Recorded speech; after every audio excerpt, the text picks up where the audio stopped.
If you are old or you consider yourself to be old, can you get a hair transplant done? Is it safe to get a hair transplant done when you're old? Do the hair after hair transplant in old age really grow? You know the oldest person who's come to me for a hair transplant? You'll be amazed to know he was 88. An absolutely healthy Indian German, a scientist by profession, who came in one day for a hair transplant with his wife. So in this video, we are going to discuss the hair transplant of a person who by Indian definition would be considered old. But for many Indians, 60 is the new 40.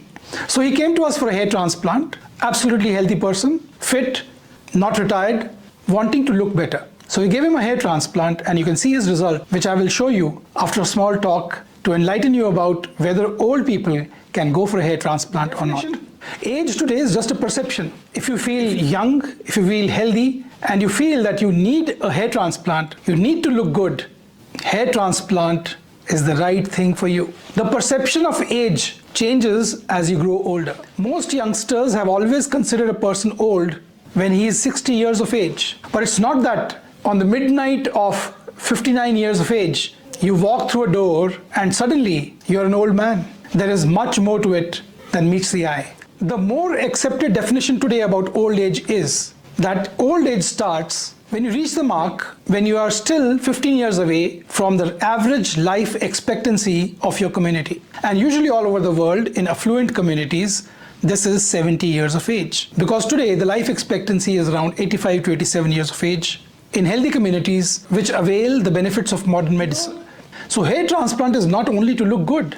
There is much more to hair transplant than just a hairline which makes you look younger. A hair transplant which makes you eligible to get back into the dating circle. A hair transplant which even at old age will permit you to get better jobs because you will look youthful.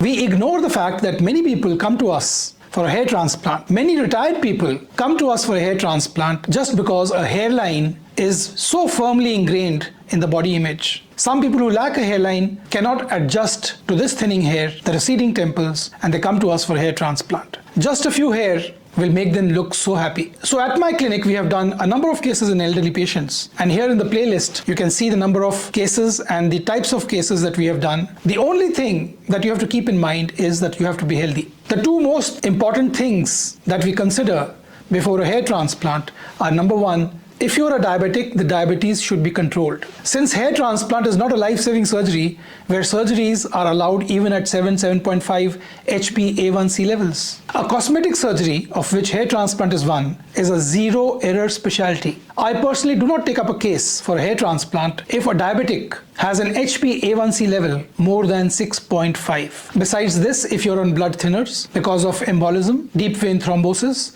or a heart problem, you need to stop your blood thinner at least 7 days before and get an INR test done. Show yourself to your cardiologist, your treating physician, and make him clear you for a hair transplant procedure. You cannot be on a blood thinner 7 days before and 3 days after a hair transplant.